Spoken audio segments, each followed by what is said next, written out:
Hello, everybody. Matt here. It's been a long time. I know that. First off, this is a little bit of an impromptu video. I know it's been like 3 years since my last video. So let's just start really quick with some housekeeping stuff. Am I back? I don't know. I was very shocked to see that after not uploading a video for 3 years, that I have 28,000, almost 30,000 subs, which is, I don't know, last time I looked, I had like 23,000. And a lot of comments on some of the last videos that I did upload saying, when are you back? We miss you, that kind of stuff. And I really don't know. So, first off, how am I doing? I'm doing fine. I've just been taking care of a lot of family. Little kids, loved ones with health issues, traveling around, working part-time here and there, just doing a lot of stuff, taking care of everything. Had my own health issues, but we're not going to get too much into that. Also, yes, I am still into Bigfoot and paranormal. I was just telling my wife, I can't like drive around without thinking, oh, that would be a good video, or oh, look over there, or I wonder if this place is haunted, or wow, I wonder if anything's creepy's happened in that strange part of the woods. So, yeah, it's still in me. But what I wanted to talk to you guys about is the Charlie Kirk stuff. And this is apolitical. This isn't a video about politics or whether you liked the guy or hated the guy or barely knew he existed or knew about him but didn't really care or think he was spreading hate. That's not what this video is about. There's an overarching theme. I don't want to say plot, but there is stuff going on and a lot of it doesn't make sense, and that's what I want to talk about. Personally, I think nobody should be shot to death in front of their kids. Personally, politically, myself, I've never felt strong enough politically to ever put a sign in my yard or a bumper sticker, and I've never felt strong enough politically to want to go commit a crime or hurt somebody over their politics. And there's plenty of politicians I like, and there's many, many, many I don't like. But the fact that people get this radicalized, I think is sick. So I'll just say that right off the bat. Also, everything I'm saying beyond this point is allegedly. Also, I'm looking at notes here. There's a lot to go on in this little brain. Everything here is allegedly just from what I heard, my recollection of the events. Everybody kind of like 9/11 has a where they were when they heard story and what was going on. Feel free to disagree with me, debunk things I've said, correct me in the comments. Just my interpretation of trying to wrap everything around that's happened in the last month and the bigger, wider implications that this means for America and everybody else in between. And, the whole, throwing it back to the 90s, why can't we all just get along?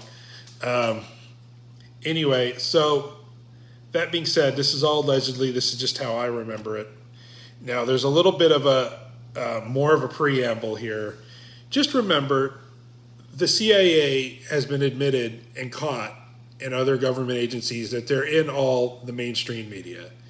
ABC, NBC, all those people, they have people in there that want to suppress some stories and move some stories forward, bury some things. And this is not a new thing. It's been around for many, many years. Every country has their form of propaganda or ways that they want to move the conversation, the story, to push things. If you have one big story that the powers that be, or maybe powers that are working behind the scene, I know deep state gets thrown around a lot. There's other things that they want to push around. Now, just think back to the Ruby Ridge incident, think back to Waco, think back to Oklahoma City bombing, the 9/11, Building 7, the Iraq War, all the way up to the financial crisis, the Trump assassination attempt, January 6th, Biden having mental health issue cover up. There's always a narrative that are out there that powers that be, whatever that is, worldwide, I think this goes beyond, Alex Jones, George Soros type stuff, and way beyond Trump, and way beyond Democrat and Republican, love them or hate them. I think domestically it's important to be into politics, but you got to realize there are powers that work here that go way beyond governments and one man and this said this and that. So here are the things that I remember last week when the Charlie Kirk incident happened. I was actually, coincidentally enough, at a shooting range doing a qualification, and the lady behind the counter said, "Oh, Charlie Kirk was shot." And it was like, I knew who he was, and I was like, oh, well, that's awful. It's awful when anybody gets shot. And I heard, oh, he got shot in the neck. Now, where this place was, I didn't really have great reception, and I had all my stuff in my hands, and I had to get going. So, well, I'll look at it when I get home.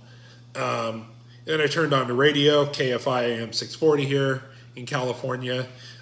Great for kind of news to the point.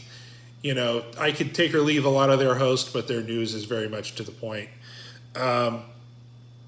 So when I heard shot in the neck, I think the ladies at the range were very nice, but were just kind of guessing, and the details were sketchy. I already got shot in the neck, and he was in front of a crowd, and I don't know if they assumed that someone just ran up and shot at him with a handgun. And that's kind of what I assumed. And the radio, the early reports were he was in the hospital and he was undergoing surgery. He's in serious and stable condition. And these were all the reports. This is from like Associated Press and MSNBC and like major trusted news networks. And when I got home, I went on YouTube, put my stuff down, and I'm scrolling through and I saw the video. And instantly I was like, he's not okay. He not living through that. I am a shooter. I am a hunter. I am by no means an expert, but I know a thing or two about a thing or two. And just to put into perspective, this is a 223. This is very popular. It's like what a lot of AR-15 shoot. And it's good up to deer-sized game, 200, 300 pound. I mean, think it's meant for humans, so think how big a human is. Very effective with proper bullets like hollow points and different expanding bullets and stuff. Very effective round. And this is what they shot at Charlie Kirk with, a 30-06. Now, 30-06, there can be different uses for it. People hunt moose, grizzly bear, large elk, all sorts of things with it, like 1,000, 800,000 pound animals with the right load. And to take one in the neck at 140 yards, regardless if it's a ballistic tip or a full metal jacket. Oh, there's the cat yelling at me. Some things never change. Hey, kitty. So that's quite frightening. And when I watched the video, just the amount of blood that came out, and knowing a little bit about biology, your brain is basically just a big blood pump. It runs off of fat and protein. And when all that came out, it basically just drained his brain. And I will say, where the bullet hit, if it hit the spine, and even if it didn't hit the spine, your jugular, your carotid artery, pumps going in, pumps going out of blood. The way it came out, he was unconscious within seconds. That's why you see him just kind of freeze up in the video.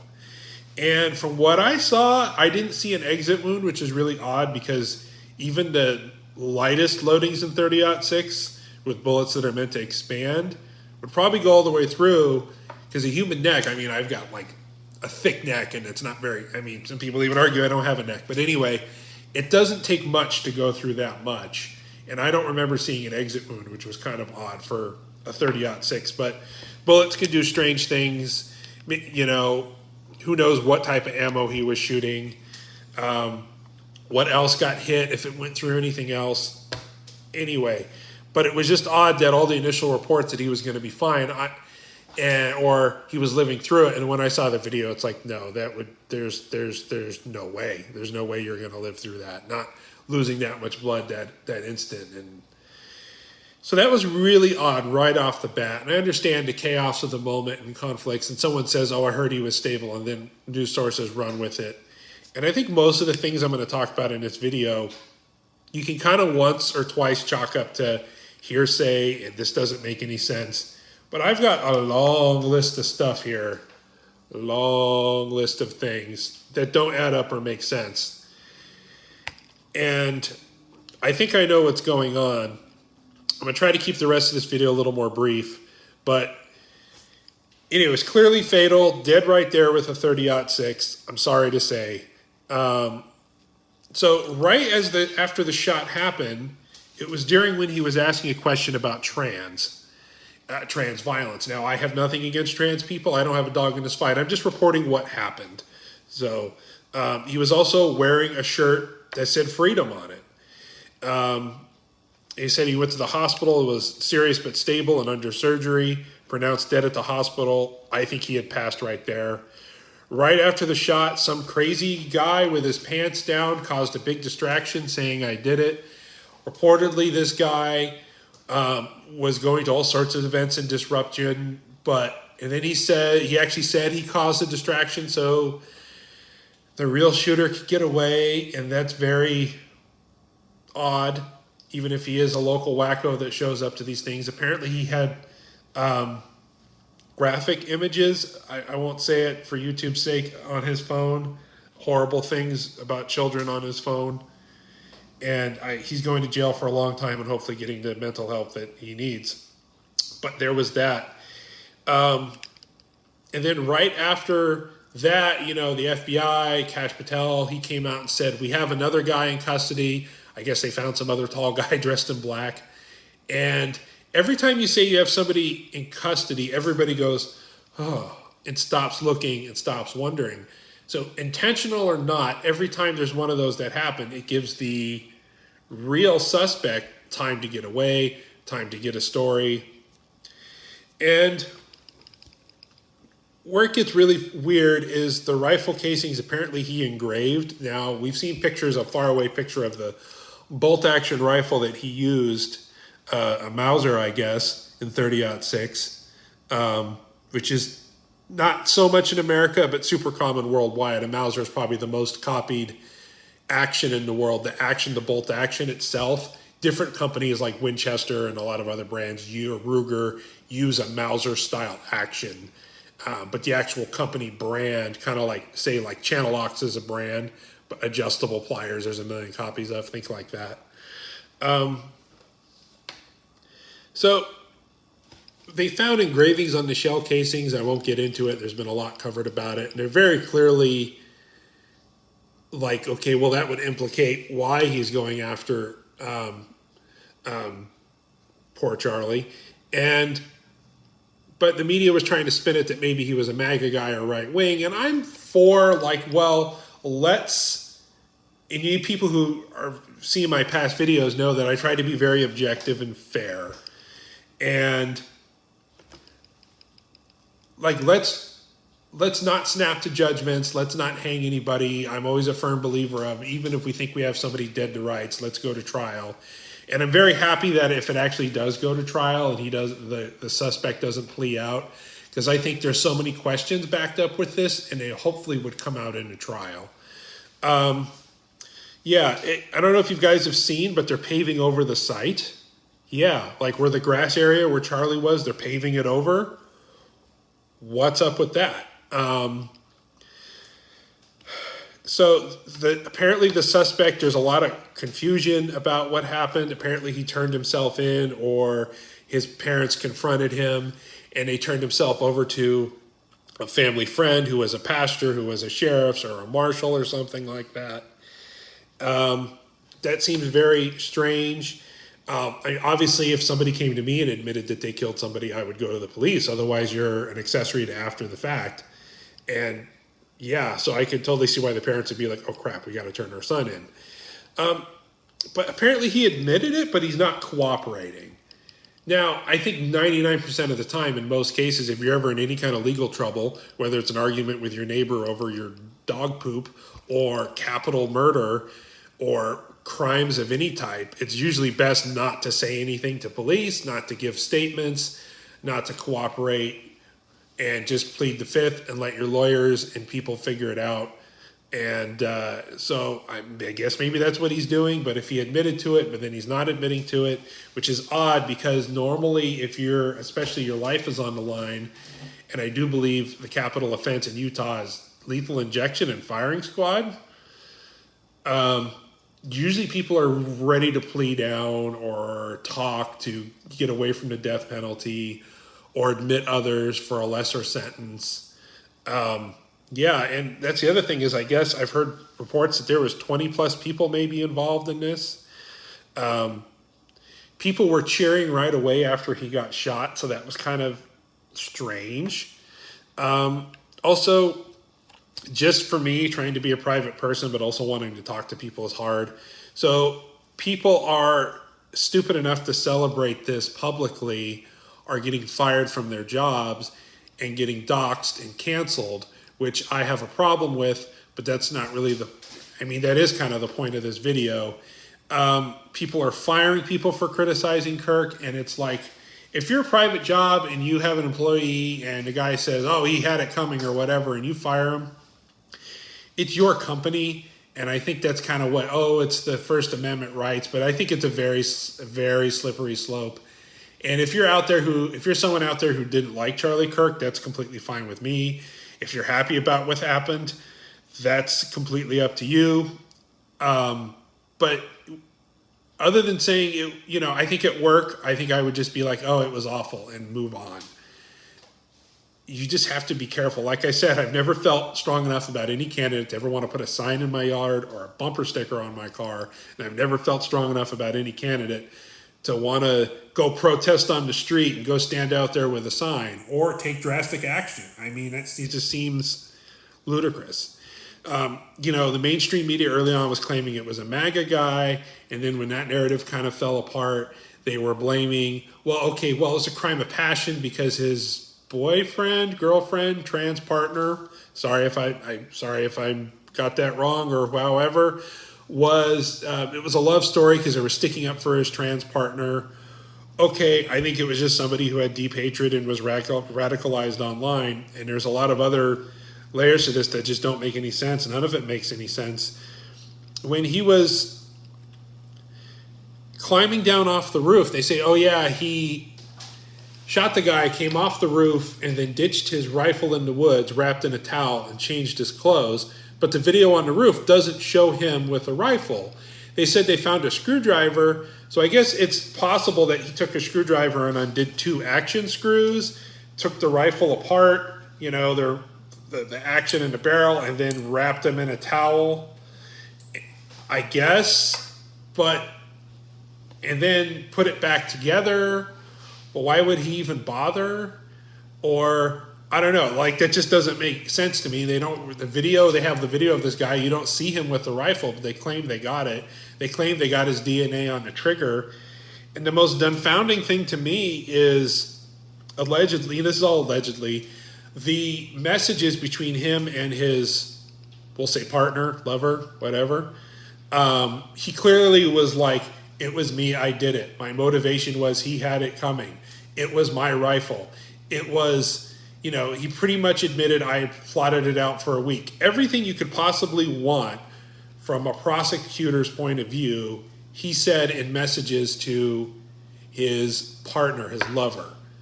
But then he's not cooperating with the police, and he supposedly admitted it to family friends, but he's not cooperating with police.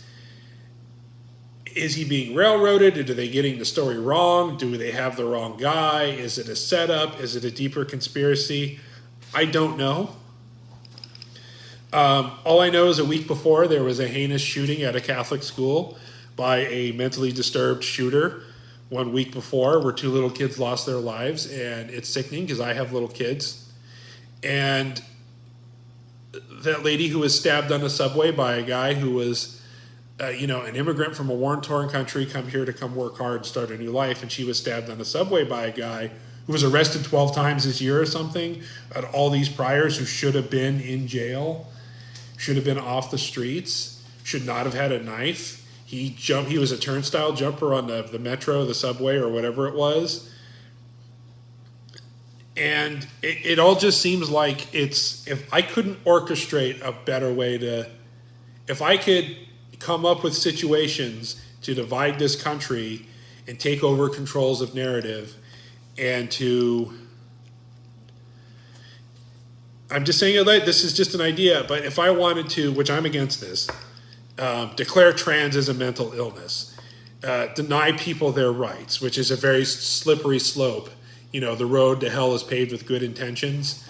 send federal troops into cities to take over for crime, which a lot of big cities have terrible crime and do need a policing upgrade. And, you know, the whole Washington, D.C. sending in federal troops, like, okay, I don't agree with sending in federal troops. The problem is that it had to get to the point where you had to send in federal troops to clean it up. Like, people are completely failing. Politicians, local level, both sides of the spectrum are completely failing their people. And we need to hold them accountable. Like, this is supposed to be America. You should be able to walk down any street and not worry about this stuff. And the other thing I think is two things is the two major points in Getaway here, because this has turned into a ramble here, is that this is a trap for censorship, for takeover, for people to go too far. Sort of like a few months ago with the whole Iran thing, is one strike could go too far, censorship could go too far. Pam Bondi saying she wants to censor hate speech. Well, what is hate speech? That's the problem. We want to ban certain people from owning guns. Okay, who gets to decide that and what? That's the problem. So you start taking away your First Amendment rights, your Second Amendment rights. Before you know, search and seizure and all your other Bill of Rights start to go, and you're going to live in a very dystopian society. And I think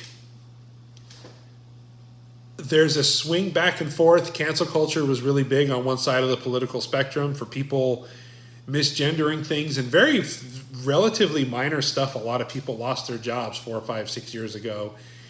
And now people are saying really, really horrible things and losing their job. And I don't necessarily agree with either one of it. Your private company, do what you want, but it's a very slippery slope. The other thing, besides being a trap to fall for all this stuff and saying we should go after these people, or these people have gone too far, or these people are too politically extreme. No, it's these people that provoked it. It's a trap. And the other part of this too, the second part is, Charlie Kirk apparently I heard this is just allegedly, had meetings where he was pro-Israel and he was pro-Jewish people, which is, you should love and respect all people for a certain point. And he was very pro-Israel, but they were trying to get him to come over because Israel, this is just a reporting here, is losing a lot of ground with young people on virtually nobody on the left likes Israel, and their popularity is very much losing ground on the right. So there are reports that Netanyahu and the Israeli government were trying to get him to come over to get more support. And I completely understand Israeli point of view. You're attacked by terrorists. You want to go get your hostages back. That's fine. I'm not going to get into all that. But there's a lot of ties to Charlie Kirk about all this. And also, the other thing, the second main point is, one, it's a trap to give up your freedoms and for people to take over. Two, it's a big distraction. Everybody is talking about this horrible act, and they should. But what about the Russian-Ukrainian war? What about the Israeli war? What about our trade war with China? What about the looming government shutdown? What about all these weird new laws they're passing in California? And why it matters is California is the test bed. If it gets passed in California, it'll be in Washington State, it'll be in Oregon, it'll be in New Mexico, it'll be in Colorado. And before you know it, it'll be in the purplish states like Arizona and other places like that, and in bigger cities. Like our state legislature just voted to ban Glocks and other handguns with similar firing mechanism. Nope, can't buy them for very dubious reasons. And we just pass all these stupid laws in California, and other states go, oh, yeah. So there's also an upcoming government shutdown. And there's been this long, especially people who are in this realm of paranormal, conspiracy type realms and wanting to get to the deeper down. We all know Epstein has been a huge thing for a long time. Many years ago, before people even knew who Epstein was, I heard horrible stories where I won't get into details about child abduction and human trafficking and where these people end up. And I always thought, well, that's pretty hard to believe, but that's scary if it's real. And then many years later, it finds out, well, these boogeymen are real and they should be thrown into wood chipper. So this takes a lot of heat off of where are the Epstein trials? Was Epstein an agent? Was he have connections to intel communities? What about this government shutdown? What can they sneak in with a continuing resolution bill? What's going on at state levels? What's going on at local levels? Are we going to do more federal takeovers of cities to take care of crime? Which I agree, crime is out of control. Should we send in the feds? That sounds pretty extreme. I don't know. There's a lot going on. It's like the magician who, yeah, look, here's a bullet out of nowhere. Here's another bullet. It's all sleight of hand, and it's all a distraction. And it's very easy to get outraged because a lot of this stuff is outrageous. But that's what I wanted to say. Everything in the whole Charlie Kirk thing is extremely fishy. It sounds like someone's trying to control a narrative. It sounds like there's the truth in what our own lying eyes see and what a narrative from every different side is trying to push out. And co-conspirators, what's going on? I'm hoping it goes to trial. I'm hoping a lot of this stuff comes out. And I'm hoping, like usual, the internet is undefeated. And also stay safe out there. It's a strange world. People are afraid to talk to each other. Talk to your neighbors. Talk to other parents. Be nice to each other. We're all human. We all want the same thing. We all want air conditioning on a hot day. We all want a fridge full of food. We all want to do things that interest ourselves. And so stay safe out there. It's a strange world. Like I said, stay safe in the woods. Stay safe on the streets. Think about it. But let's not forget that humanity is one side. Anyway, a lot to think about. Thanks for the Ramble stream, Ramble video here. Stay safe out there, folks, and have a good evening.